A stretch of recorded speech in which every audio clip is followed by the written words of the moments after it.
Hello and welcome to the skating lesson. I'm Dave Leese. And I'm Jonathan Byer. Happy Sunday, Dave. Happy Sunday. This is This and That. We are going to be discussing everything going on in the figure skating world this week. Lots happening, actually. It seemed like nothing may be happening and then so much. Yeah. So if you are new here, please subscribe below and remember to smash that like button. Jonathan, there's stuff happening all over the world. Korea, Challenge Cup in Amsterdam, the Russia Cup final, so much. And Dave, it feels like 10 years since we recorded last week. Honestly, yes. And so much has happened. The Olympics was already a decade ago. Yeah. My birthday was Tuesday and feels a million years ago. You know, like it was just Happy belated birthday, Dave Leese. You know, and you know, it's just been like a crazy time.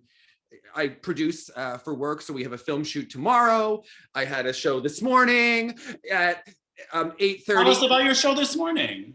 Well, it was early, so yeah. Was it Jesus on Ice? Were you doing some Mark material? Okay. I mean, so the thing is that I actually am competing at sectionals at 8 o'clock in the morning. So the fact that the show was at 8 today, 8:30, and I wound up like on the ice around 8:20, it wound up being good practice. And yesterday, it was so funny is that I work with a jump coach, and I work in Brewster. You have a lot of fans there, by the way. A woman who had me sign her skates is also a huge opera fan, loving you. Yes. We love that. Okay. And so the coach I work with there, he texted me the night before, and it's like 75 minutes away that I drive to work with this jump coach because my other coach is in a bomb shelter in Kiev. Okay, so we don't think he's going to be back by now. Doing jump coaching via satellite. Yeah. And my other jump coach I work with, Roman Serov, is in Amsterdam with Sasha Fegan, who got a medal. Congratulations to him. So, you know, there's just like a lot of happening. When you have coaches that travel, you wind up working with every Russian, you know, really. It's just, it takes a village, you know, like, yes. So we know it's fun of how many coaches I have, but it is what it is. You know who loves that? You know who loves that you did a show at the exact same early time you'll be competing? Megan Duhamel. I loved that discussion when we were talking about the team event, like, because your body probably felt much more different.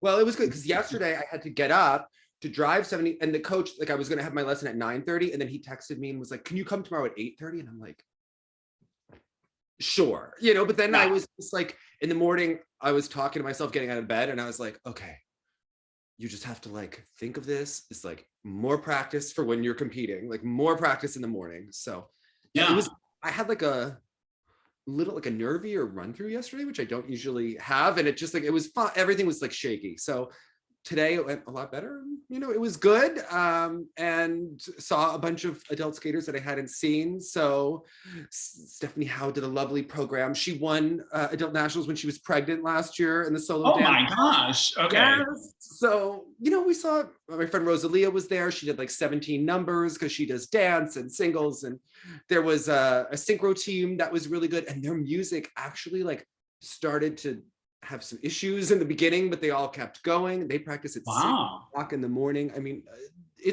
there's a level of commitment here that we're gonna really love it. Yeah.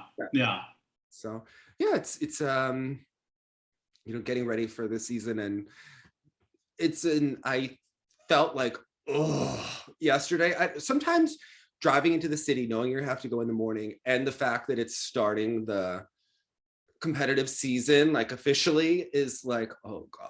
Like all at once, it's just this feeling. So take me through the trajectory of what an adult skating season. It kind of starts now with what kind of events? Starts with sectionals? Yeah, I mean, there have been smaller competitions. This weekend, there's a competition in DC. It's called the New Year's Day or New Year's, even though it's a little into it, but I would have gone to it and it would have been a great, but you know, my dad's birthday is tomorrow. So, and my uncle they're born 9 years apart on the same day. So we're actually having like a big dinner for both of them today. So just not in the cards to go competing there. And plus they just wound up having the send-off show. It all kind of worked out. But yeah, so in 2 weeks, there's sectionals, and about 3.5 weeks after that are nationals. And then there is an ISU Adult Worlds, which I have to plan if I'm doing it or not soon. I don't think I'm doing it this year. I could do it, but there's just— Is that the one that's always in Oberstdorf, like regardless? It just lives there full time. Okay. Yeah.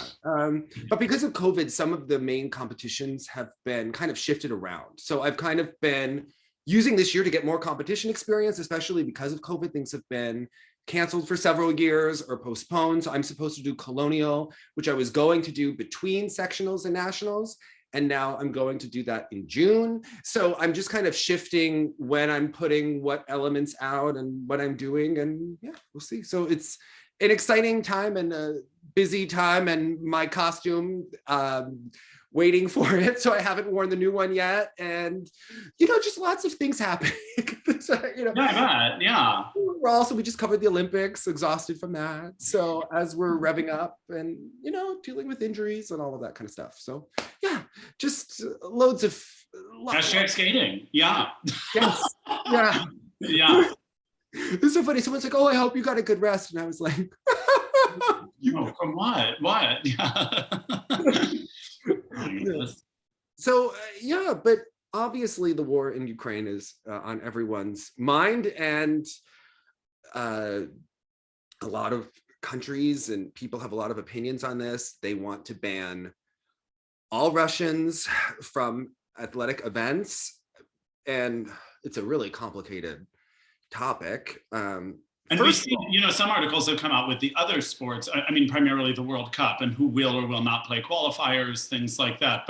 And we knew already that Junior Worlds was going to be postponed or actually just sort of canceled, right? And then they were going to see if they can find another date and time. It was not— I thought it was being moved 2 months into May, but that was my understanding. But we have to be really realistic about this. And I know people aren't going to want to hear this, but this is the reality. And I was talking to a coach who has a skater go to the World Championships from the US. It's very likely that these World Championships could be either postponed or canceled because insecurity in the region. Mm-hmm. Then you have a number of skaters from a number of countries who may not be able to attend. They're obviously, in the US, I believe, and I can't confirm this, there are things that have been floated and not officially sanctioned yet, but I believe that we're not supposed to travel to Russia or accept flights from Russia. And that is my understanding, that France was also not accepting flights from Russia at this time, which of course proves that's where Worlds is. I haven't read that as an official letter of the law, but if that is something that is coming down, and I think we would probably know that tomorrow when everyone is back in session, that's a huge deal, and that could really impact the World Championships. So I do think that everyone needs to prepare themselves about either having a diminished Worlds or it being postponed because of the influence of Russia in skating. I mean, it could cancel the World Championships. It's that serious. Obviously, skaters from Ukraine, are they alive? Where are they training? Where are they living? Where, all of the things. Especially there are some Ukrainian skaters, like a dance team that trains in Moscow, but you wonder, did they go home after the Olympics? And if they went home after the Olympics, can they get out? Because the man is over the age of 18. If you're over the age of 18, you can't leave the country. And then they want the men to obviously join the defense. So it's really quite serious. Other things is that the IOC doesn't want to have events in either Russia or Belarus because Belarus has been supporting the Russian effort. That could mean that we have a new Grand Prix spot in the fall, because it didn't say no events for as long as, the war, these sanctions haven't been, there's no time limit on them, right? So we don't know. So the Russian banks that are cut off in these situations, let's just talk about it. Is it just going to be as long as the fighting is going on? I don't know, because as long as Russia attempts to take over Ukraine, those sanctions could remain in effect. So this could actually have tremendous impact on the sports world next year completely, if you think about it. And they've honestly, after doping scandals, there's obviously a movement to ban Russia anyway.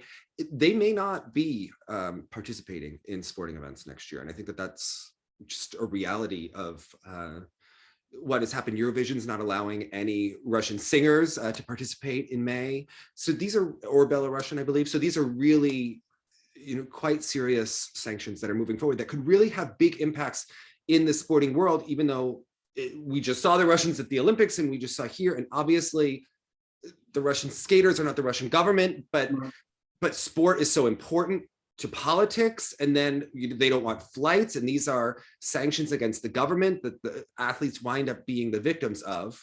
And I think that that's a really important distinction to make, because people already wrote in the comments when I just said on the video of As the Blade Turns that Norway and Denmark wanted this. They're like, you Americans are so happy, and so it is. And it's a very— No one is happy here. Yeah. I think no one is happy about anything, right? No. And there's a big difference between the athletes and the government, but it's just reality. I mean, even flights getting out of Moscow is unlikely to be taking place. And then I know Nathan Chen was supposed to be competing in the Made for TV competition next week, which is going to have a free skate and a jump competition. There'll be no short program. I don't think Nathan will. For some reason, why did I think that was a rumor? That it was a rumor, okay. But I believe I had seen it. I mean, I haven't seen the official roster, but then I was reading that he is supposed to go, or they certainly have wanted him there. I don't think Nathan Chen is going to be flying to Russia as America's golden boy. Whether he is allowed to or not, I would not expect Nathan Chen to fly there. No, yeah. So I think that these are real things that are happening. I felt very strange watching the Russian Cup final. I don't know. I was just going to say, it felt like a surreal experience now watching the Russian juniors compete at this event on television. It felt like the Twilight Zone for many reasons. One, because we're coming out of the Olympics, so there's this general like, oh my gosh, skating is still happening, like nonstop. And then there's the idea that, as we've discussed, minors and doping and all these sorts of things. Here were a bunch of junior ladies all landing a series of quads and triple axels that already has the mind spinning more than it normally does. And then given the current world scene, it's sort of like, for me, I equate it to when 9/11 happened and I was in school studying opera, and we're sitting there like, analyzing Italian schwa vowels. And at some point you're like, I don't think this matters. I think it's September 11th and something just happened to New York City and this is very traumatic. Like, I'm not in the mood to do this right now. And it was a little bit how I felt watching it's like, it doesn't seem appropriate to be doing this right now. So I had that experience on the rink on Thursday, which was the first day after this all started. And the Ice House in Hackensack, predominantly Russian and Ukrainian coaches that are there. I mean, it's been like a wake. Everyone coming in. And the other factor that people don't realize is that, a lot of Soviet athletes had an elevated status in the country, and they were raised up. And a lot of people didn't think that this day would really happen for a lot of reasons. Then a lot of those athletes who were educated in Russian-speaking schools. Many of them watch Russian news. So many of them are shifting now from watching Russian news to Ukrainian news. I mean, a lot of them have families who were there. A lot of people who did not leave in time, who potentially even could have left in time. I mean, it's really, really sad and really troubling, Mm-hmm. I mean, the shifting of opinions that has happened over the last week, even people that are like close to me in my life, is really alarming in terms of what their level of realization was about the situation there and what was going to happen and what the reality is now. I mean, things are just completely upended, and it's obviously, I think, hard for everyone in the world. I don't feel as secure. You just sit there kind of stunned with all of this, and very important world events have happened, obviously, since we've been doing the show, but very few have affected the skating community so greatly just by the geography of this conflict. I mean, it's well entrenched in this sport. Obviously, it is in many ways, but for us in particular, we really see it firsthand here, affecting a lot of people. So there was a skating competition that was taking place in Kharkov. I mean, I don't know if I pronounced it the Ukrainian way. I don't know about you, but I'm having just this cognitive dissonance is that most Ukrainians in my life are Russian speaking, right? But now when they have always used the Russian pronunciation of Ukrainian cities and towns, right? Viktor Petrenko speaks Russian. Galina speaks both, but primarily speaks Russian. So Kiev and Kyiv are two. Right. So when you see the spellings on the news, it's like very confusing. Oksana Bayul called me and I was like telling her where Viktor Petrenko was. And I was like, oh my God, am I supposed to say Kiev or Kyiv? Does she speak Russian? Speaking? I don't want to be insulting. You know, well, because we even talked on the show previously about referring it to Ukraine versus the Ukraine. Yes. Right. There's even things steeped in that of course we don't understand always. There's also something in the Russian language where you can't say na Ukraina anymore. It's like v Ukraina, like it's different. Someone can explain in the comments about how it's changed, and someone was telling me about this. So yeah, there's just all sorts of things there. Yeah, Viktor Petrenko is in Kiev right now. I mean, a lot of skating people, and their families are there, and it's just terrible, I think. And I don't know, I think it does make everything seem so trivial, right? Like the World Championships. Trivial, that's right. Feel trivial, but now I was watching Lindsay, Thorngren, and Ilia Malinin getting their qualifying scores in the Challenge Cup, and I was thinking, like, this may be all for naught. Like, obviously, experience is not for naught, but the World Championships could be very impacted. And also the ISU is not supposed to have Russian participants in a speed skating event within a number of weeks. So things are changing very, very quickly. And I don't want to be the bearer of bad news. I want to watch skating just like everyone else wants to watch skating. I also think that the events being held in Russia and still going on, prepare yourselves for a lot of negative comments about the team event, not just the doping, but the war. Be ready. I think some people may not even want to watch the team competition or the Russian Junior Figure Skating Championships because of having those feelings. And honestly, the longer the Kamila Valieva situation goes on unresolved, which now it's a legal matter, and we know that legal situations always take forever. Right. The longer it goes on unresolved, I think the longer people will have uneasiness about it in the sport, and you will see continued debate about. Well, because again, your latest, As the Blade Turns, I've enjoyed all of your coverage, all of this Olympics, but this recent one in particular was outstanding. And I keep sending it to the non-super fans because it so clearly fills in the gaps of information that are missing from sort of the regular headlining stories that just sort of, when you were talking about the corporations involved, like we know what happened to the French Grand Prix when it was no longer La Ligue, when it was no longer, when they lose corporate sponsorships, things get all wackadoodle. Suddenly you have Rostelecom involved in this mess, and they're involved with the presentation of skating. I don't know about you, but when I was reading the sanctions and hearing them on the news, I was like Gazprom, and I was like, oh, sponsor of Team tutberidze, sponsor of Nord 2, and sponsor of the war in Ukraine. I mean, it's very much intertwined. Yeah. Sberbank, which is the sponsor of Anna Sherbakova. Remember that commercial of her kind of dancing around with the stuffed animal?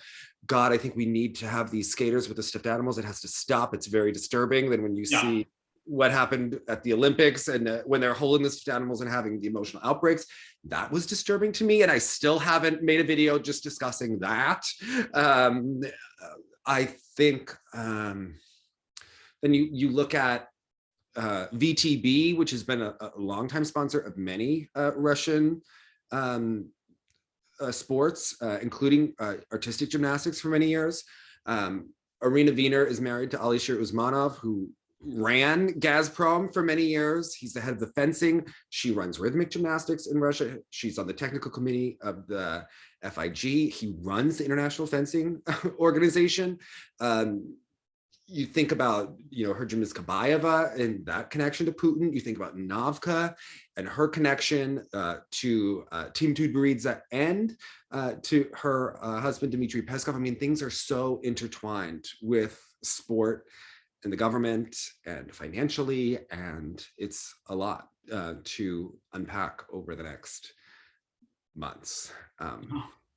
I mean, like Nathan Chen is sponsored by like Nike and Goodyear tires, but it's a little different, although. But again, we're back to sort of the individual versus the institution sort of concept at play here. That's sort of the core difference that I think it all shakes out differently as a result. Well, I think if you watch Icarus or read Rodchenkov's book, or I really recommend The Russian Affair, which I will link to. I just finished that, and that book is about the initial whistleblowers that came from track and field. You got to follow the money in sport. You got to follow the money of where it's coming. It's the same when you look at Lance Armstrong and why Lance Armstrong, from the U.S. Postal Service. What did the U.S. Postal Service know about Lance Armstrong's doping? That was a big issue there for him, but it's not state sponsored, right? And I think people really struggle with that distinction. I think a big discussion about Dr. Shevetsky needs to be had, and who knew what about Dr. Shevetsky? I mean, think about it, Jonathan. Let's talk about opera, right? Let's make Dr. Shevetsky an internist, right?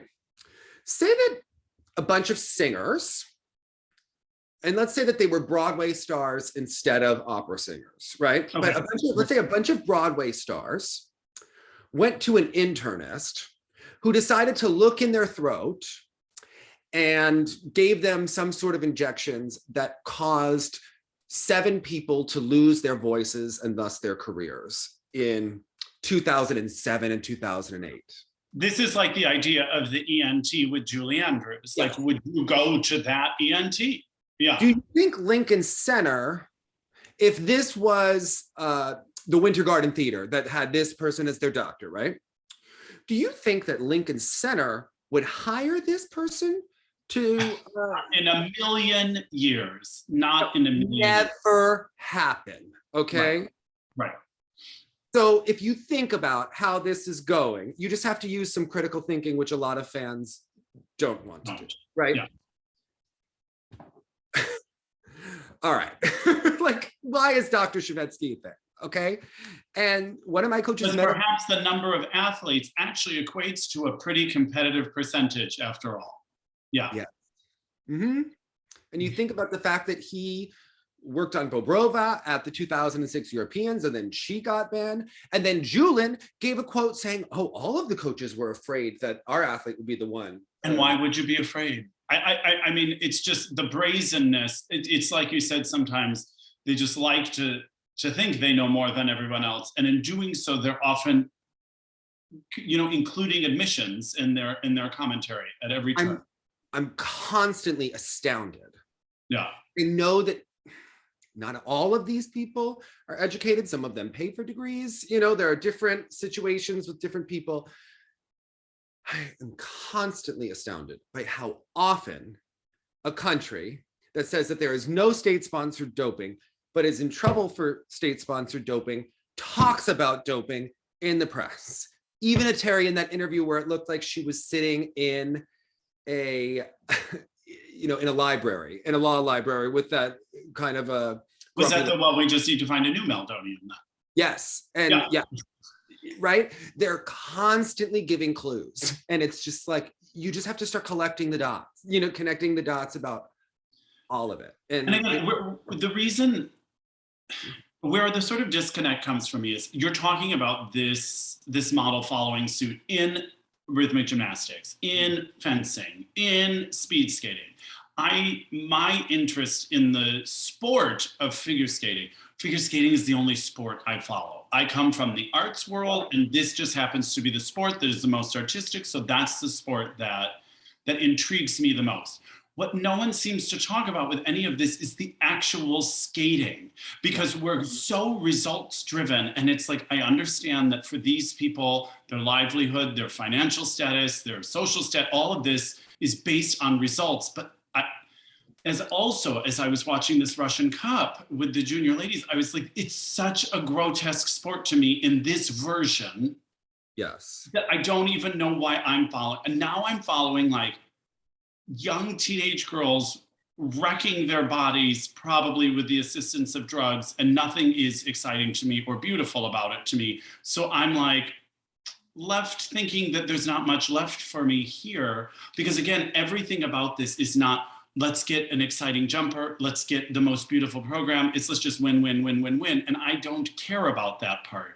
So it's really tough for me. This loses me more than just, oh, Valieva was allowed to compete, and now everyone's being dramatic and saying they never want to watch skating again. Well, I thought okay, I don't want to name names, but we know that Tuktamisheva was using meldonium in 2015. We know that the athletes at the Sochi Olympics were part of a state-sponsored doping program, and that they also were using meldonium, right? And not speculation, admission. Speculation, admission. And their performances had way more. And all of a sudden, if you watch the Russian athletes from 2011 to 2013, and then watch them during the 2013-2014 season, there was like a game up that was out of this world, right? Even from Europeans to the Olympics, there was some incredible turnarounds. Also, we're talking about judging of certain people at the Olympics that were getting scores and how they, and medaling, and you put all these things into it, right?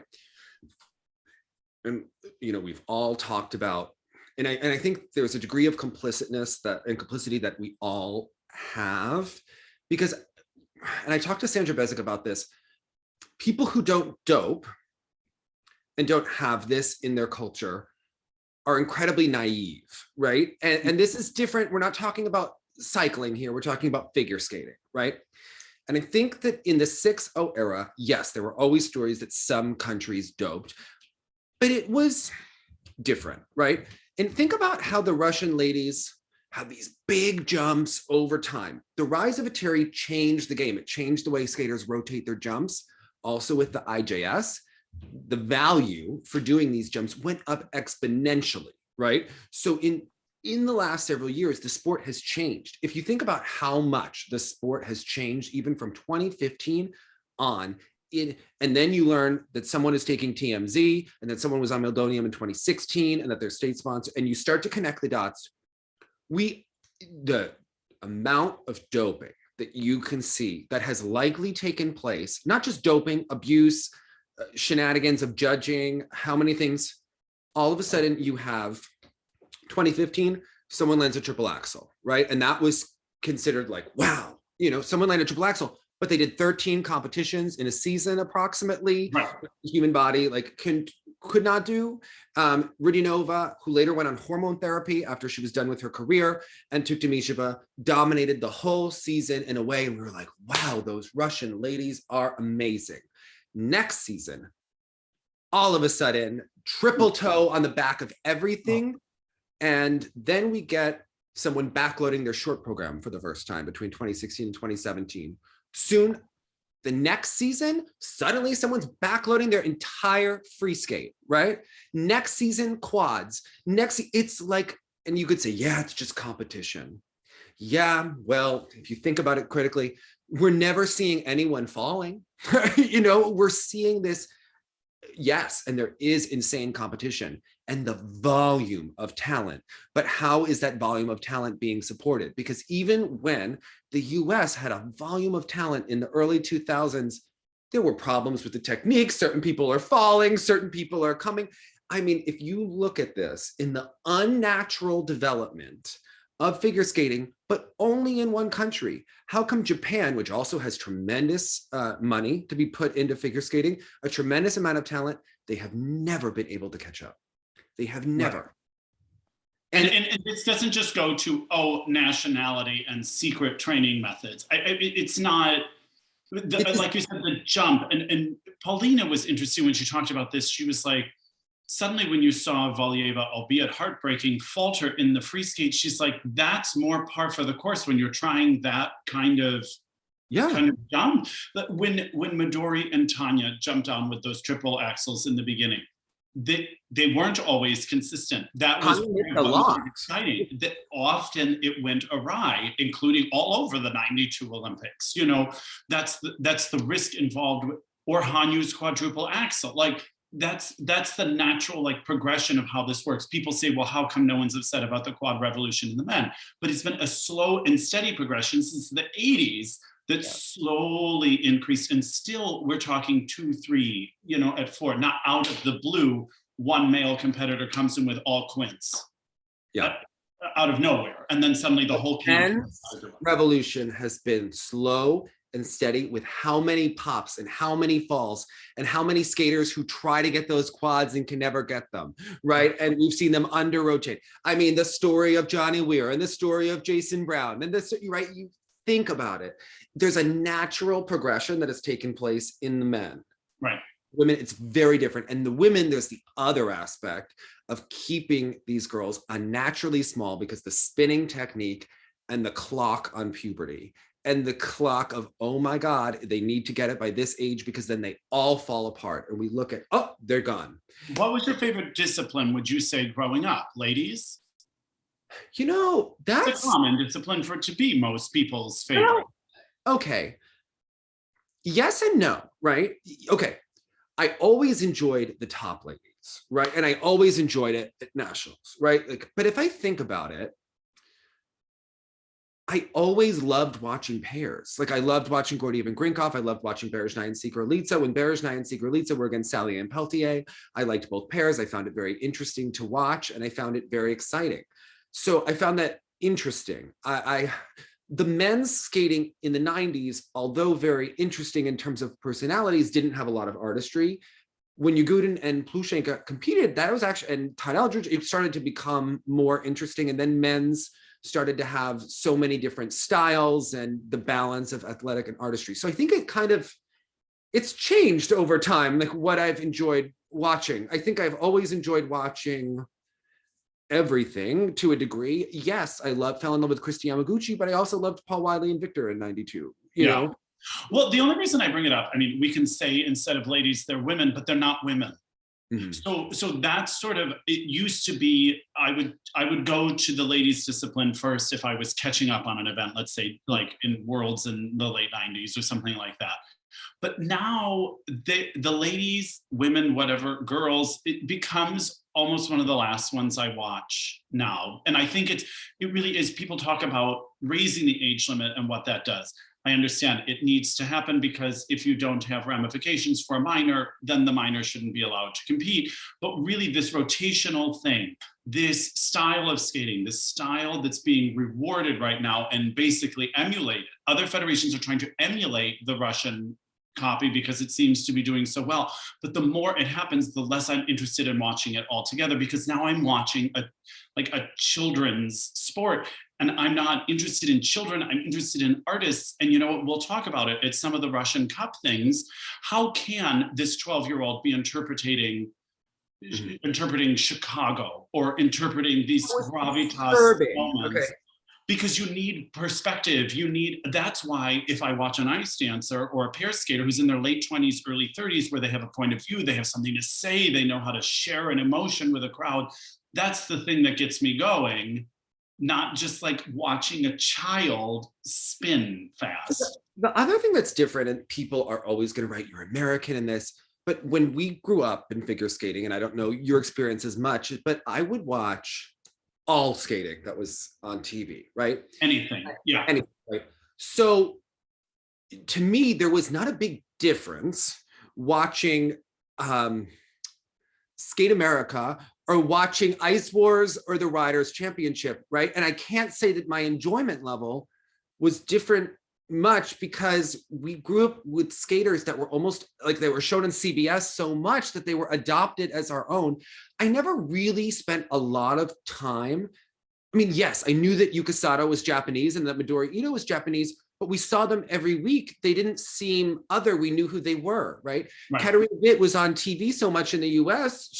They were just personalities, right? Like it wasn't about nationalism is what I'm trying to say. Like I didn't watch Katerina Witt and be like, oh my God, that means Germany is great. You know, like we watched, I was like, oh, Katarina Witt's kind of spicy, and Yuka Sato has those great edges, and she's, so fluid and smooth and happy and, interesting and fresh. And that's Yuka. And that's Yuka, that was Yuka. And then you watch Roz and you're like, oh girl, and then you're watching Oksana and you're watching this, but or Kurt Browning, I didn't think of a lot of time about when I watched Brick House, I didn't think Kurt Browning is Canadian and I'm American. I didn't think about that. It was just enjoyment of the fact that he was doing Singing in the Rain and Brick House. Well, I think that's because you really love the sport. Yeah. And I really love the sport also. I find when that happens is when people who don't have the same investment in the sport, if I'm watching bobsled, maybe I guess great if the Americans win, but sure. But that's because I know nothing about what I'm taking in. It's such an individualized thing. I know I go on a broken record about this sometimes, but I'm also not into team sports as much because I don't understand rooting for a team merely because you live in the same city or something like that. It's just as silly to me, but we do have that culture here. People root for their town that they grew up in. They will always love whatever sports team from there, regardless of who's playing in it or where they hail from originally. But the thing about skating is it's so individualistic and everyone's bringing a different quality. And my favorite skaters, especially of that era, had such identifying characteristics. You could even blur them and almost know from the range of motion and the kind of music they were doing exactly who it was. And I miss that individuality. But part of that comes with being a defined adult. Also, watching the Russian Cup final, I felt like we were watching a factory of production. Toddlers and tiaras is what I thought. And as someone who's judged for Miss America, I judged for Miss America, not for child pageants. And this is partially the fault of IJS, but how we talked about what made pro skating so great of watching Boitano versus Kurt Browning versus Victor, Paul Wiley, is that they were all different and they were all great. Mm-hmm. I enjoyed something about each of them that I could say each one is my favorite because, and I could make a poster and tell you what I like about each person, right? And they're from different countries, right? And I appreciated watching Elvis do his karate program, and that was fun. And right? And watching Surya do a backflip, and watching Oksana hold a lamp, and watching, right? What I don't like, and IJS has only made this worse, and the Russian exploitation of the IJS system has only made it worse, is that all of these girls are exactly the same. And when we were watching the Russian Cup final, and I felt this all year, and sometimes we have to get more excited for the Junior Grand Prix to get people into the season.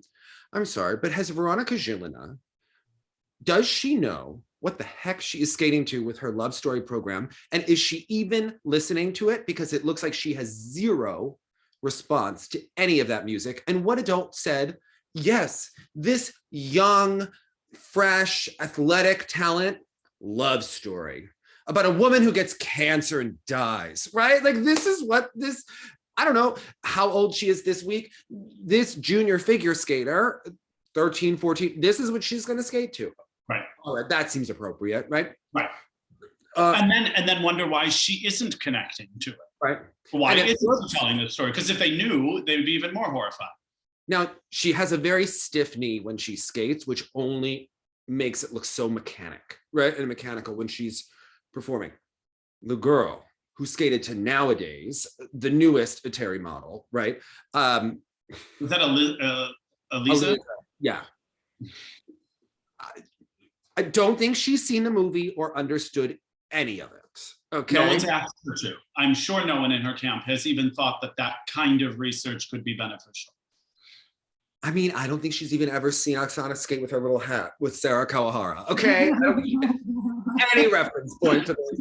Or Jenny Kirk. And I don't know what that costume had to do with Chicago, but there was no Fosse. There was no razzle dazzle. That was the just opening pantomime, Dave. It was through pain. She was like, it had nothing to do with the music that was playing. The costume didn't reflect it. The choreography certainly didn't reflect it. Neither did her face. That's the whole. It just tells you someone is out of their body.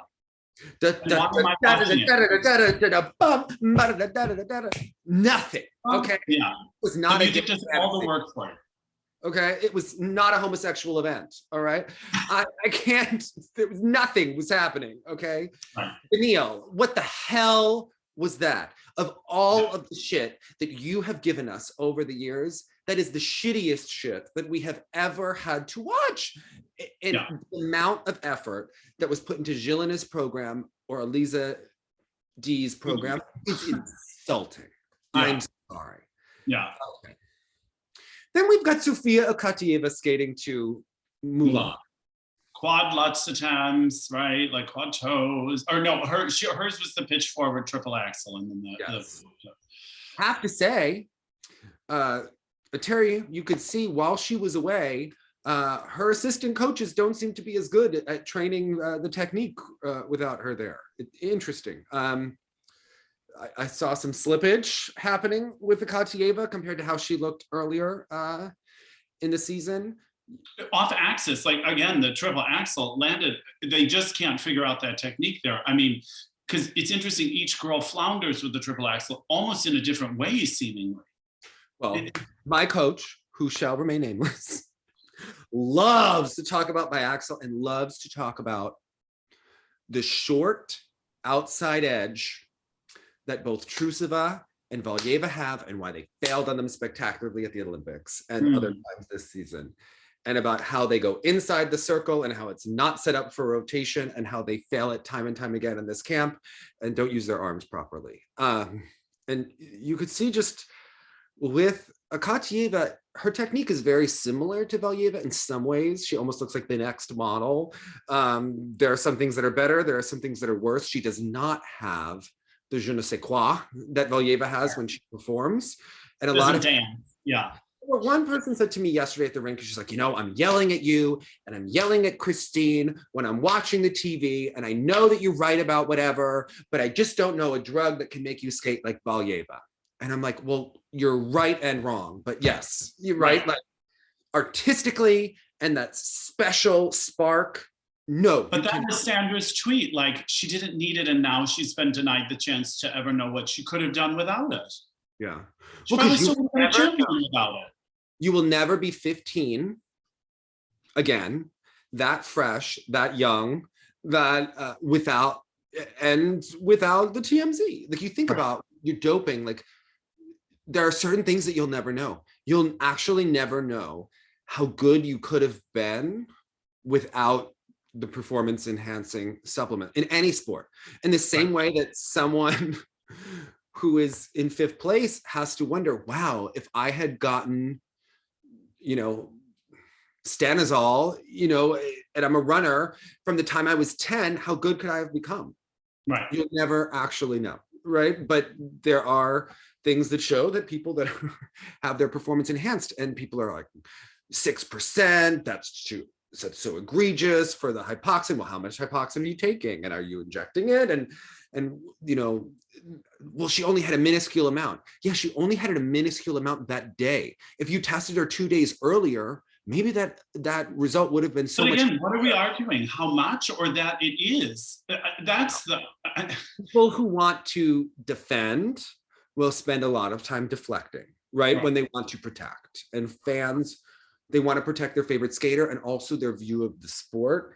There's no intelligent way to explain why someone who's going to claim that they shared a water glass with their grandfather who would have had to burp in a glass also had hypoxin into their system. Now, L-carnitine, different, although I have to say, when I read The Russian Affair, a lot of those drugs were mentioned, given to the runners, given to Yulia Stepanova. They started listing the different drugs and the washout periods and stuff. I mean, I cannot recommend reading it enough. I listened to it on Audible. I mean, it just will change your whole outlook on this, and also why the athletes do it.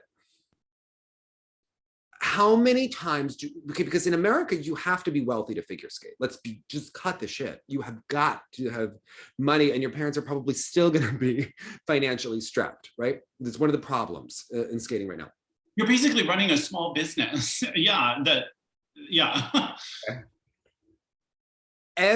How many athletes, when we watch from a country like China, Russia, Romania, anywhere where the state is paying for training. It's always that this athlete, typically, there are outliers like Anna Sherbakova, whose family is very well off, but they come from poverty. They didn't know, how they could put food on the table. Evgeny Plushenko, remember how he got to Mishin and, was starving. These people are more willing to do whatever it takes to get ahead because it is reality in their country, right? And I think that there are so many people that want to just blame the athlete for it. But if you're introducing something at a young age to a vulnerable person and telling them, you have to do it. And by the way, if you don't take these drugs, we're going to find someone else who will. Of course. Again, I think the children are trained to trust implicitly their team. Well, I see a lot of people there, because I get a lot of texts, but don't tell me she's 15 and didn't know what she's taking. Well, maybe if it started when she was 10 and you're told, and that if I don't take this, someone else will, and I'll have no opportunities in life. Because that's assuming they were even told what they were taking. I don't believe that for 100 seconds. I think that everyone just signs up to be a part of this training regimen. And if they tell you do this exercise, you do that exercise. If they say, here's a bag of supplements, you take the supplements. If they say you need to weigh this, you weigh that. If they say you need to skate to this wretched music, you skate to that wretched music. I think your coach is going to treat you like your coach is going to treat you like an animal, and that's what you need to accept to get ahead. And they all go together. Right. They really do. Okay. When you're willing to do what it takes, you're trained to do what it takes and to shut your mouth. Right. And that is a big part of this. And I think that is the one thing that I'm left so disturbed when I think about the Olympics, and you think about what happened with Trusova and what happened with Anna Sherbakova when they were done, and what happened with Kamila Valieva when they finished skating. I think you really saw the toxic breakdown of a system and a sport that has let it happen through every ISU rule change, through the international judging system rewarding this and not even judging skating accurately, I'm sorry, that coach was coach of the year last year. That just gave the International Olympic Committee one of the most troubling instances they may have ever had to deal with in international sport. That was the coach of the year in figure skating. Right. Congratulations, ISU. Right? Like, there's no possible way to explain it or overlook it or any of it. I mean, I think the Olympics are really in trouble. And I think, and you look at the doping rules that have been able to be changed in figure skating are not astronomical. The fact that you no longer are required to test the winner of a Grand Prix event. Who pushed that rule through? And not just who, because, we can get other countries to sponsor things that other people want promoted. The fact that they even have in the rules that a speed skater who breaks a world record has to be drug tested, but not a figure skater? Who tested that? And then you notice when you read Valieva's CIS report, when people want to point out the times that she tested clean, right? Skate Canada, Europeans, right? Big chunk of time between those two things. Yeah. Was not tested at Rostelecom when she set 3 world records, but they leave it, and the rules are written so that the individual country is just told how many people they have to drug test. Now, Canada and the US are still largely following the old rules, where the winner would get tested. Obviously, Valieva was tested in Skate Canada, knowing that they'd be the winner. But when they talk about protected athletes and certain athletes who know that they're never going to be tested in Russia, it really makes you wonder when the winner of Rostelecom isn't drug tested and they broke 3 world records. How does that happen in a sport that's legitimate? Right. And who let that through? Right. And I really think is that people said for so long, well, there's no doping in figure skating because people only think steroids and they think you don't want to be big and bulky.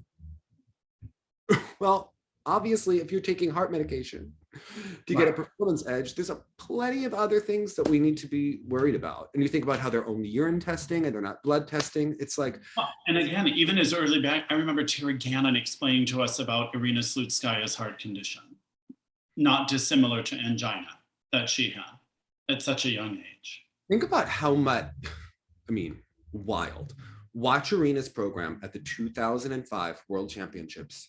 when she was suffering from this heart condition, and they talked about her coming back from death, right? Think about how different her skating was there compared to the year 2000, compared to the year 2001. Like, she had more energy. She did too many triple loops in 2005 because she had so much energy at the World Championship. Like, it's really like, yeah. And it's, again, there's the nationalism, of course, it's like playing into all of this, but again, I just see one prong of the skating world just sort of separating from the rest. It doesn't resemble men's, pairs, or ice dance any longer. It doesn't match in age, it doesn't match in the quality of program being produced. It's tough. It really loses me. I don't want to watch a children's sport. I expect that when I watch a juniors event, but it feels like everything's a juniors event. So someone just sent me the ISU statement on Ukraine and the remaining ISU events. So I'm just going to read it, what they just sent me. They're sounding off. It's why I grabbed my phone. I saw it pop up on the screen. Amazing. The planned ISU World Short Track Speed Skating Championships 2022 in Montreal, Canada, and the ISU World Synchronized Skating Championships in Hamilton, Canada are maintained. The ISU will financially support teams that have team members who do not fulfill the Canadian entry vaccination requirements and who are required to undergo a 14-day quarantine. The ISU will financially support organizing ISU members for additional expenses arising from either the pandemic and or additional security requirements. And this person writes, so if Russian speed or synchro skaters don't meet Canadian vaccination requirements, the ISU will financially support them to complete the quarantine? What? Yeah. I'm disgusted. They better not come at all. For sure, they won't even respect the quarantine in Hamilton or Montreal. Can we make damn sure that they stay locked in a hotel room and can't leave for reason whatsoever? She's like, also, Russian aircrafts aren't allowed to fly in Canadian airspace anymore. So good luck getting here. Can they fly into the USA? I mean, these are the things that we have to be wondering about. And why is the ISU financially supporting people who can't meet the quarantine? And why aren't they just putting that money into like prize money for the skaters or development of the sport? Like, are they going to argue that there are underrepresented countries that don't have access to the vaccine at this point? I don't know, but we do know that the Russian vaccine isn't accepted in certain countries. But right. I have a really hard time with that when we watched skaters at Russian events at their own nationals during Omicron, the last years, no one wore a mask, but then they did wear them for the Olympics. So they are willing to do it when they collectively. They were often seen with them off at the Olympics. And then the ISU is going to financially support that. Like, what? I disagree with that. I think it's insulting to the other skaters that have been trying to quarantine and do the right things. And I think that there's an arrogance there. And it's my opinion. Just, sorry, like there can't be one set of rules for every athlete and then another set for people who are just forgoing the rules. Right? But that was particularly, it's a speed skating event that's in Ottawa? And also the synchro championships are going to be. Okay, got it. I don't think that that's quite appropriate. When you have Dr. Shevetsky, who was the chief medical officer of the Rostelecom Cup, and he never had his mask over his nose. That's the medical officer. Right. That competition. Okay. During COVID, like the disrespect and the arrogance is much. And I think that a lot of people are getting really fed up because the ISU has continued to just look the other way. And again, the highest ranking figure skater there is Lekurnik. I just don't see, and then we know, I don't know how the ISU has a way out of this because they're entrenched. Mm-hmm. Yeah. I don't see the ISU handling anything the right way moving forward, other than just trying to say that they fixed everything by changing the age. Right. It's just the same way they handled 2002. And in many ways, they've just continued to be infiltrated by undue influence and make the wrong move at every course. I mean, how come Bobrova's suspension was overturned for taking a banned drug, right? Everyone got the notification that as of 1/1/2016, you could not take meldonium. Takes it in February, then they're saying, oh, it might have been in there before. All of a sudden, everyone plays dumb. We don't know information about this drug. Do they not know information, or did they not really want a big case and didn't want to look, right? And then because the Russians would have had to appeal that decision, right, to the ISU, and if it went higher to the CAS, and the ISU just like washed it out. But Carolina Kostner, who helped her boyfriend evade a test, was suspended much more harshly for years. And she wasn't the one that actually had the banned substances. And that, I think, is a huge problem. How about Yelim Kim? I was just going to go there, like where it was just merely confusion. She didn't know she needed to go to this room. So then she ends up going to that room. It's just late, and she gets just this huge reprimand. Yeah. It's just a problem. And I think it very clearly states her age is not an excuse. Yeah, your age is not an excuse, it says in that letter. Yeah. I have a real problem if there's one set of rules for one athlete. Depending on your federation, yeah. And how strongly did the ISU try to suspend Kamila Valieva? And would the ISU have even tried to suspend if it wasn't an Olympic event? If they didn't have the IOC looking at them? Right. We know this from many skating organizations. They think they're nailing the PR factor by suppressing. And it's like, if you want to get in front of this and prove that you're a sport that has like zero tolerance for it, nail them. Get them. Don't tell us like, oh, it turned out it was all wrong and everyone was just confused. It's like, no, that makes you look idiotic. But if you want to send the message, if the IOC wants to send the message like zero tolerance, do it. That is so powerful, as opposed to the fact that there was a positive test. The worst thing you can do is have a positive test and then not do anything about it. I don't know, all of us sit here and wonder the same thing. What is next? Now what? Who takes over this investigation and makes the decisions? I mean, the fact that she could be competing at the World Championships is nuts. It just goes to show like there's nothing that can be done against certain players in the sport. Well, there's nothing that can be done because after the CAS made that ruling, they're going to hold the precedent for that, and no one's going to want to go against that until the case is settled. And that's going to take a year at least. I mean, the team event medal, like good luck having that be completed in 2022. Right. It's not going to happen, most likely, until this all concludes. And now with the war, I mean, it's just not the top priority for anyone. So the Rodchenkov Act, I mean, I think the US government may have other things to worry about in the near future before that even is a possibility. I think you have to really, examine it. But and again, it's not to say that we're not paying attention to the complete world picture and all the ramifications that are involved with these events, but just as it applies to skating, it will be interesting to see what France decides moving forward, because it will have a direct relation, of course, to the World Championships.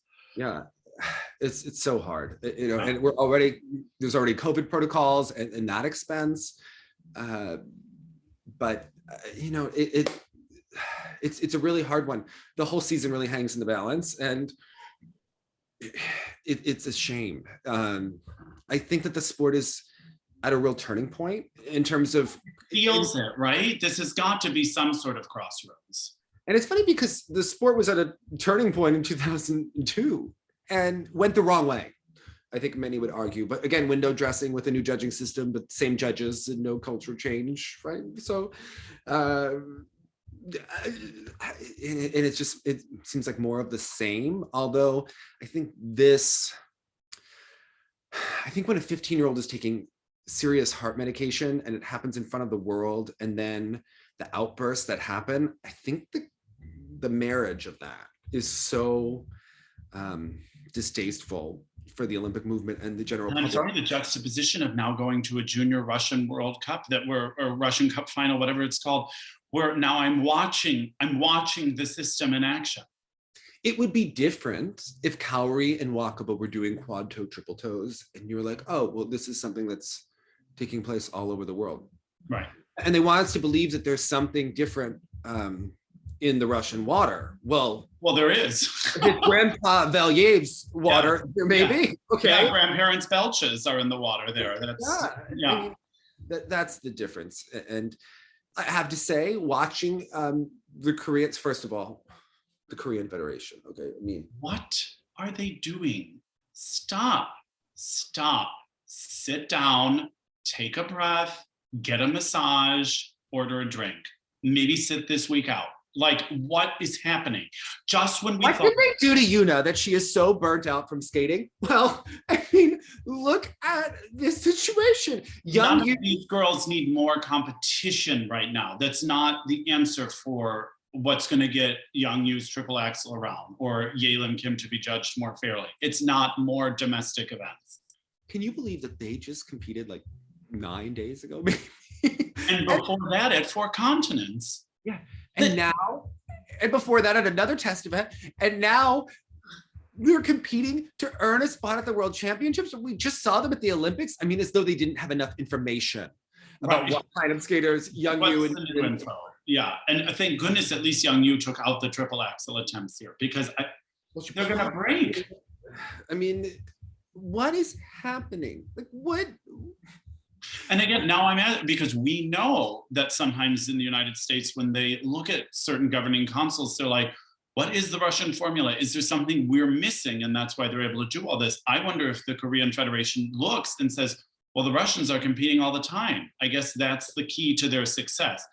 Again, it seems like the key to their success may be lying somewhere else and not just in the amount. In addition to training, in addition to the system, in addition to this, right? Right. It's not the abuse, right? It really shows you what happens when you just over compete them.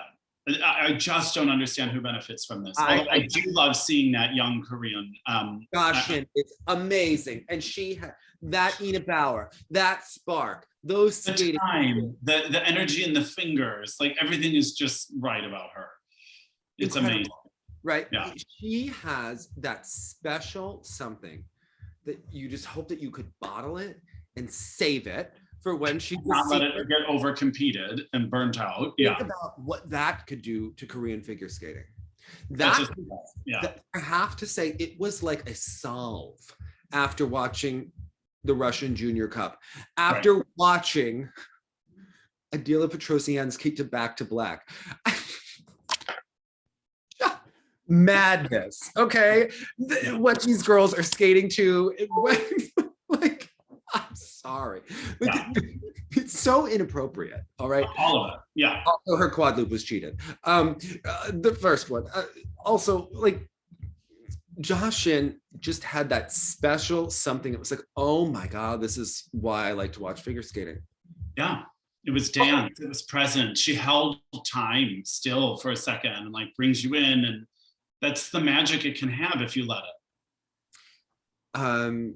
Yelim and Young Yu were both beautiful to watch, but not as impressive as we've seen them at other times, understandably, right? And what are they doing? Like, what are they doing? What are they doing? That's how you get people to leave skating. You know, like when you feel like you have mono after like a big event ends because you're just so exhausted. Like imagine those girls having to like deal with the emotion. In any Olympic, let alone with the COVID stuff, let alone with all the media hype around all of the doping in their event. They have to be, they just need a vacation. Well, I think about, remember last year, before the Worlds, Yelim Kim was skating at a level, she looked like a champion, right? Like she just had that extra athleticism, that extra spark, that extra consistency, and competed so much. And then when we got to the World Championships, it was gone. It was gone. Yeah. Yeah. You like look at that and you're like, it's like over rehearsing in a way. It's like, yeah. It wasn't helpful. Didn't help her, right? And maybe there is a skater who we have in the past was like, they just need mileage. That's not what they're lacking, because also all of these events that they do without an audience. So it's not even giving them, if the Federation wanted to help them, I say put them on a tour, have them performing for big crowds where they have to schmack, where they have to emote. That sort of performance experience would benefit them. They don't need more domestic competition experience. It's done what it can do for them. Now they need to get in front of crowds and start people pleasing. What were they possibly going to learn about Yelim Kim or Young Yu in this event? How much stamina they have? Yeah. They haven't, like, If the federation wanted to pull them from the worlds, pull them from the worlds. Okay, like what possible situation did they have? And is this one person that's misguided, or is this the whole federation that's misguided? I can't say I know much about the inner workings of that federation, but there's a real disconnect. They don't have their skaters. I don't know. They don't have their best interests. I can't figure out what it is they're looking for, because they're not even selling tickets to these things. So it's not even like it's generating revenue or something. I was talking about the periodization charts with someone today, and they made a really good point. Like, periodization is great in theory, but figure skating is a little bit different in terms of emotion, that it's not just like you're planning on running 300, 800 meters this day, and that when you're planning on how many jumps you're going to land, because you're going to have off days, you're going to have days when you're upset, you're going to have days when you're great, you're going to, it's going, you can use it as a guide, but it has to be tweaked to the human experience. And I think that's what this lacks. Like, of course, someone should be able to do a long program if they just competed at the Olympics, but what you're not taking into account is the emotional and physical strain that competing in a culminating event of your life. Yeah, very rarely would you have to skate any competition the next weekend, let alone after the Olympics, after you, right before the Olympics, competed at another colossal event. Yeah, it's just, you have to include the human element into it. Right. And that's it. You're trying to make people into robots. I mean, it's just, yeah. It can't follow a formula, because if the formula is too rigid, yeah. Also, we did see the Challenge Cup, Ilia Malinin get the scores, and there were a lot of people that said, oh, his score in the short program was not what it was. You know, he would have been— We didn't do quads in this short. Yeah, he chose to play it clean, which fascinated me because he strikes me as a leave it all out there kind of guy. But it was clear that the method was, we're here to get a minimum score. Could you imagine the drama if something happened and we did not get the minimum score? Let's go all triples. Let's just get that number and go for it in the free. Unfortunately, missed the quadlets, but had other beautiful quads in the program. And again, for him, more crowd experience beneficial. I couldn't tell if it was the camera or if he looked like an inch or so taller than what we last saw. Well, for certain, up here looked a little higher to me, and I couldn't tell. It's interesting you say that. I thought maybe his shoulders were higher, but maybe he's gone through a bit of a growth thing also. I couldn't tell, and it didn't look to be affecting, you know, but I couldn't tell if it was just the camera and the way it was zoomed in, or we just saw it in person, obviously. I think programs, I thought overall, he did his job.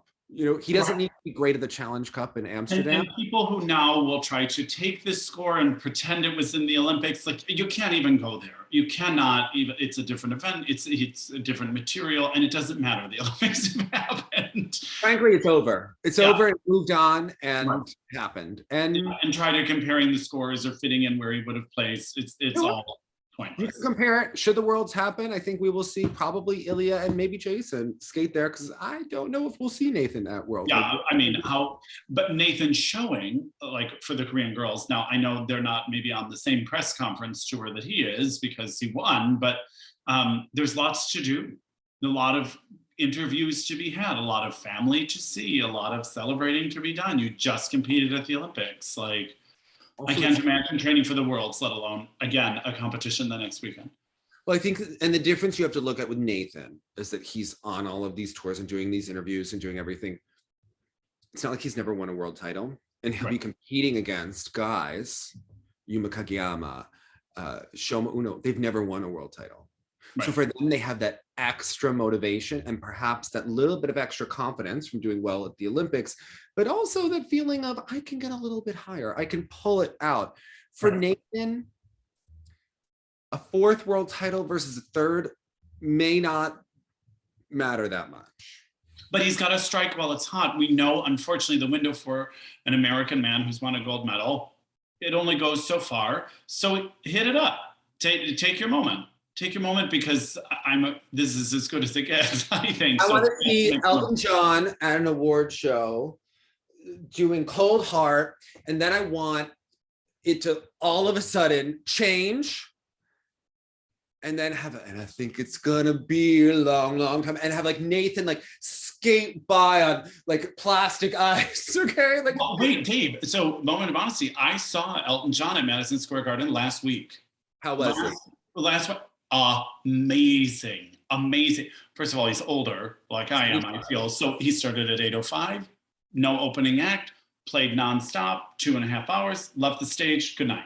And I was like, this is my kind of concert. But there was a lot of video in the background. And I was like, oh, I was hoping when they got to certain pieces, I was like, oh, maybe they'll throw up like some sort of skating montage. Because again, he really had a moment at these Olympics, Elton John. He knew it. He appreciated it. He wasn't like that artist that wants to sue Alexa and Brandon. Like, okay, I have to say, I know that people have a lot of thoughts about copyright. I understand, right? Like people have a lot of views, but you also have to wonder about exposure and opportunity.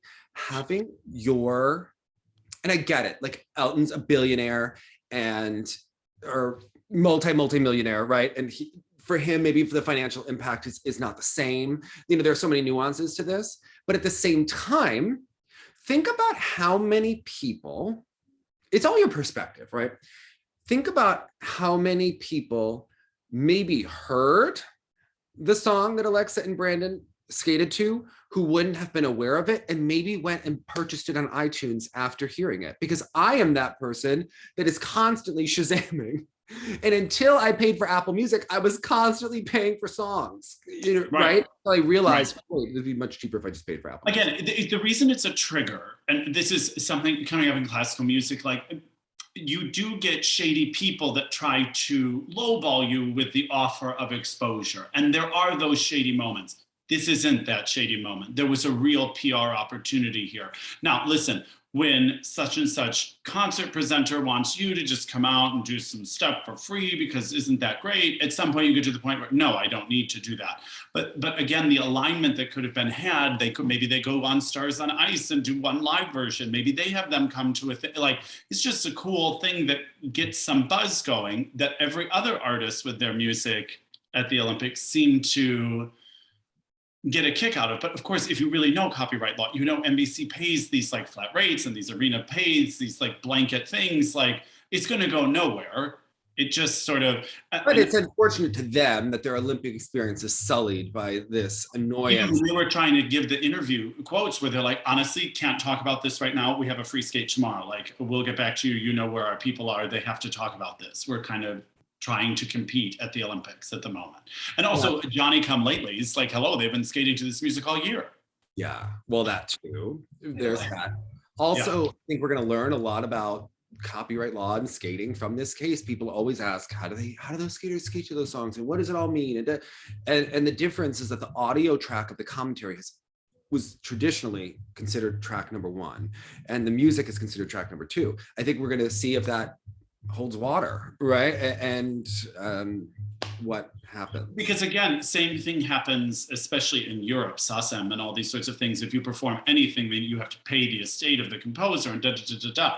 Now, as Johnny Classical, if everyone has to go to public domain 100 years or older, it bodes well for my music taste that we're going to get more of the stuff I like. But you know, they've been doing Billie Eilish for how long, and they've never had a problem from the most litigious of studios and artist managers and stuff. You got to know.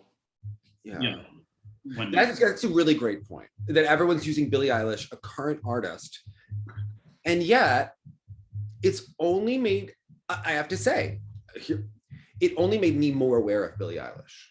You know, it's the only one I know who it is.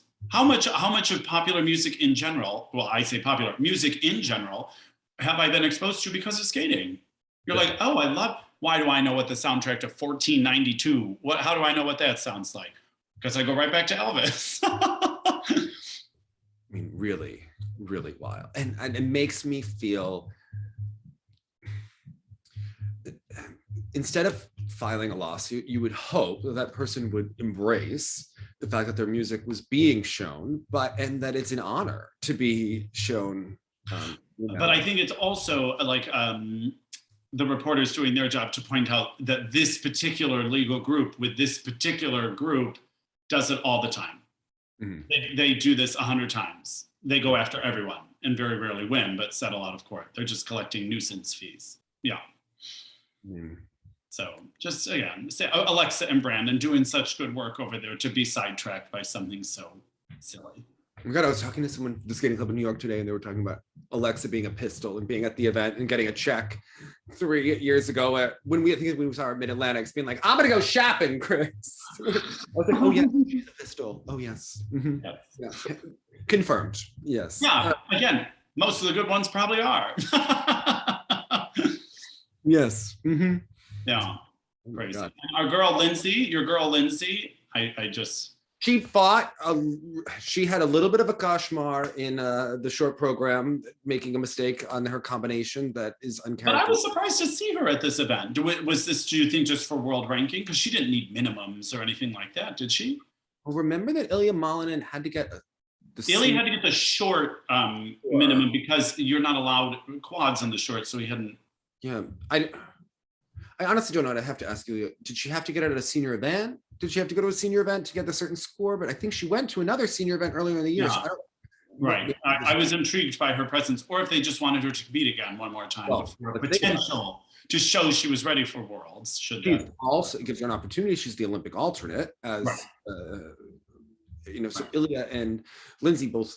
I think it makes sense in their periodization to get them out there and competing again before they would compete.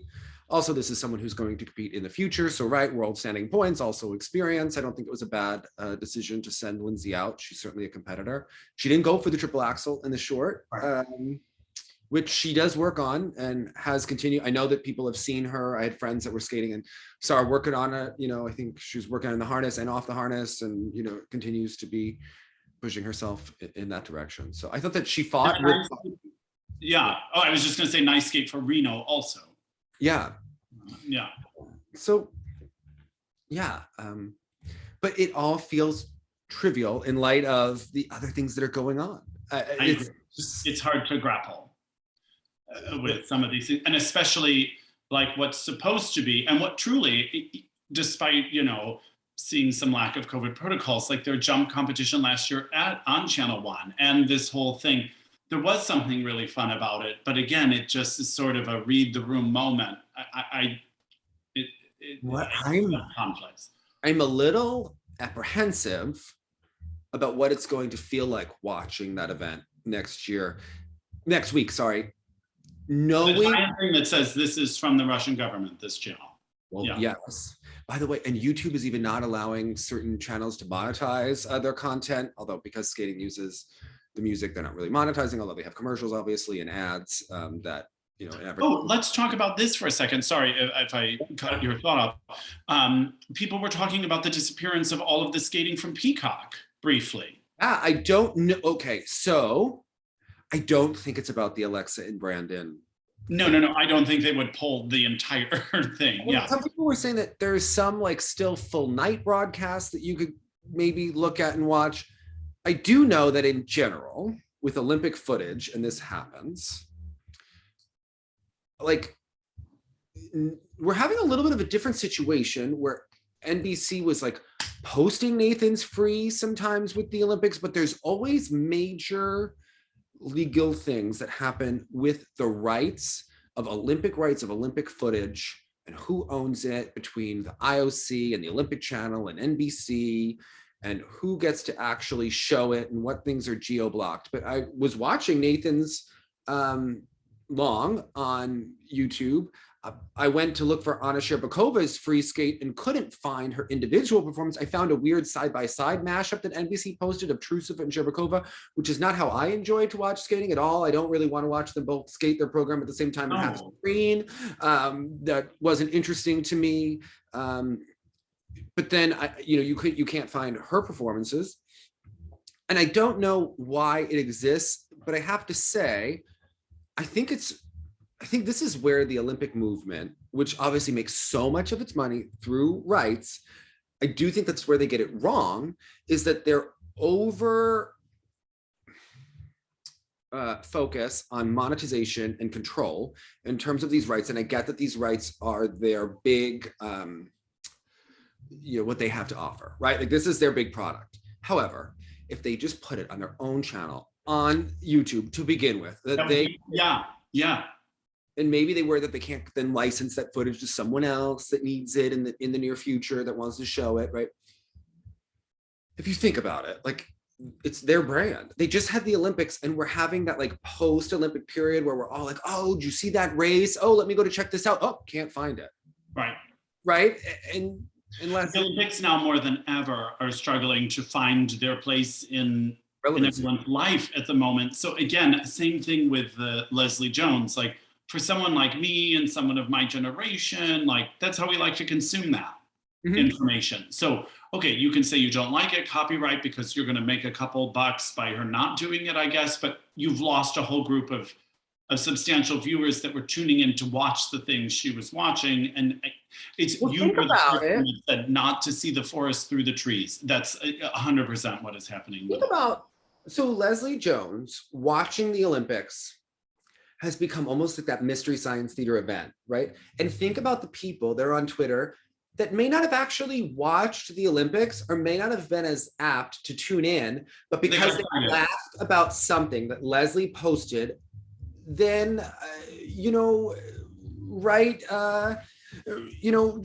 they then watch it and tune in and want to be a part of the fun. They want to watch with Leslie. That's what people miss. Well, and that's what they often miss, these producers, because for instance, the surprise breakaway moments for me from the Summer Olympics were the Snoop Dogg sort of Kevin Hart commentary on like dressage and stuff like that. You're like, this was unexpected. So now NBC knows we like it. So now they ruined it by giving Kevin Hart too much. It didn't work. And they tried to make it good instead of just let it accidentally be good. And by doing it, we don't like it. The IOC is not hurting for cash, right? And think about what percentage of profit sharing is really going to the athletes? What really, right? Or clean sport, and what are the executives making?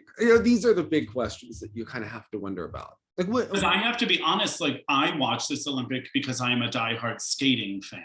Not because, and I used to, like you, I loved the Olympic experience. Like I loved all of it, but now, same for me over the summer, like I barely watched. I have no interest outside of the sport that brought me to it. So if my sport just came up with a more interesting event outside of the Olympics, I wouldn't even tune in. And because we watched figure skating only, because obviously we were with viewers who wanted to watch all of the skating, right? I do feel like I missed seeing like that guy from, remember like there were these two guys, I remember in 98, and not my event, like I'm pretty sure it was in luge. And I think it was like a guy from Italy and a guy from Germany that were like 1, 2, every like 3 or 4 Olympics in a row. And look, I don't know the doping in that sport, and I don't know any of these stories. I don't know if they're good people or not. But the way CBS presented it to me, I might have the countries wrong, but I think it was an Italian guy who was the first place guy and the German guy was always second. I think. I don't remember. I remember Dan Hicks introducing this segment, and I think it was on my tape before Tara's like practice or something that was on one of my VHS tapes. But I remember like watching that, and it was just like, I think that the Winter Olympics, what they have, what the Summer Olympics don't, is like this bizarre winter festival situation, right? We're all at the same resort. We're all at the same ski lodge together doing all these sports. A bunch of fun weirdos, right? Yeah. Like, and also like from watching on CBS in 98, I also remember like they took us to Ingo's bar, and like was Mandy Wutzel, like they painted her in a way that she was like feeling a little salty about like Ingo being with another woman or something. I don't, maybe she was like not at all, but the way that they presented it to us, like we were taken to Ingo's bar. We missed some of that in how NBC has chosen to do it. I miss that, like, I always feel like there are always like cowbells going on because of like the cheering in the winter sports. And I always have this memory of being in Amsterdam and watching Eurosport during 4 continents. And Kimmy and Emily Hughes were competing in 2007. And the next thing that came on was like NASCAR, but in the snow. I was like, what is that? But that is fascinating. Okay. I am going to watch a few laps of this. Right? They're doing what? Couldn't they get killed? Like, what is happening here? And I, like the skeleton and like the luge, you're like, what is wrong with them? But who is drawn to this activity? Yeah. Also, my favorite, I mean, I enjoy the ski jumping always and, in the position. But how about the ones that are doing like the triple backflips with all the twists? And I'm just like, and what kind of torn ACL do we have coming down here? An aerial skiing? Like, what's happening here? Well, there was one skier on the half pipe who went up and landed on the cameraman. It was like that Midori Ito, like Chen Lu moment. And then of course, that could go viral if they let the footage be on YouTube. Okay. Instead, it's buried under a bloopers reel in highlights in the Olympic section. I'm sorry. I want to watch the skier land on the camera. I'm here for it. Everyone was safe, so it's very amusing. It's very amusing. Did he hug him? Did the skier like give a high five? He just apologized afterwards, but yeah. Like what is happening? That's what I want to see. I mean, I want to see all the weirdos of the winter. The summer doesn't have it. The summer has a little bit more like, I'm gonna wear my golden shoes and track and I'm gonna win. Okay. Yeah, the track and field club is very different than like the mountain club. Yeah. Yes. Yeah, at the high school that is the Olympics. How is Michael Phelps's mom doing? And is she always crying still? I don't know. Like, does she produce lactic acid? What I like about the summer games is the Olympics is that these people you only see every 4 years. Like, remember when we met Amanda Beard and she was like holding that big stuffed animal at like 14, and then you see her grow up and she's like a swimsuit model, and you're like, I've gotten old. Okay, I remember when Amanda. Well, quite frankly, is it Shaun White? Is the red-haired yes snowboarder? Because, and I remember him because they were like in Torino. They were like making weird studio moments between him and Sacha Cohen, which was so misogynistic and gross. But the fact that even he was still here, I'm like, wow, dear Lord, what have you done with your life since then, Jonathan? Doesn't he like a ginger with a pink complexion that they called the flying tomato? And isn't that offensive? Like, yeah, he had to have like condoned it. Like, I think he came in with that nickname, right? But yeah, if you're okay with it, then we're good, I guess. But yikes, I wouldn't just instinctively say. Remember that like Peekaboo Street like picked her own name? Because like, you don't get that in every sport, okay? No, exactly. That's humor that like is not a part of Tokyo. I remember like watching that Olympic coverage with my mom and her just being like, ugh, hippies, like who's letting their kid pick their name?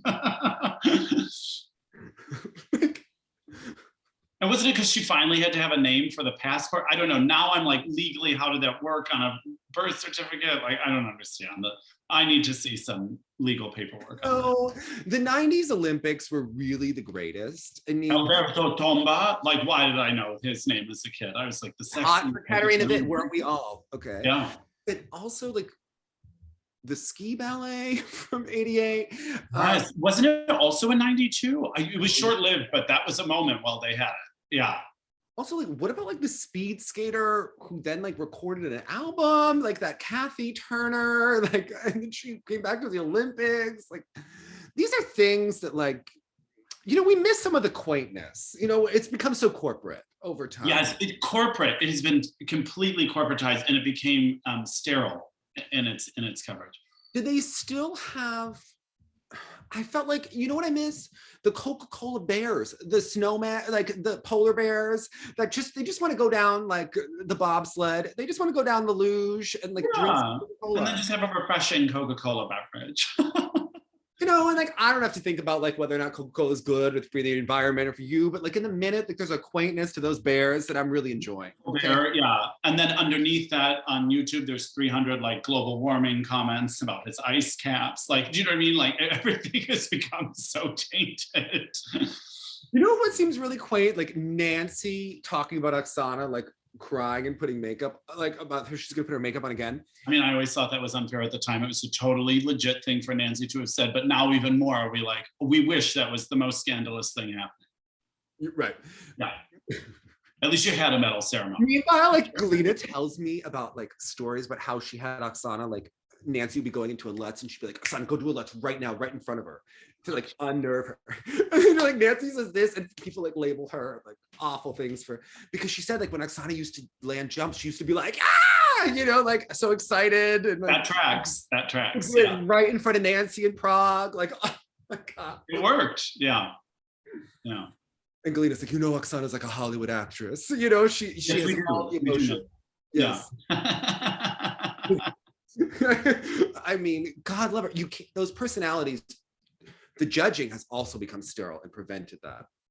Yes, and I think even the training in itself, no personality like Oksana's can really thrive in any of the training venues now. It's more that like workhorse, I'm going to show you how hard I'm working, my determination and my grit, instead of my joy and my quirkiness, my unhinged quality. Yes. Yeah. I have to say, I saw Petrosian's death on the ice, and I'm just going to say, I think mine is better and that she wishes. Okay. I'm just putting that out there.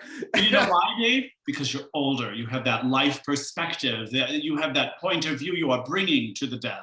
Yeah. Yes. She is unable to do at that age. She doesn't even know why she's dying. Okay. Exactly. And you could discuss why you are. She's dying because she traded with Eteri, and her soul. Yeah, she's dying because she's told to die. Okay, no problem. Yeah.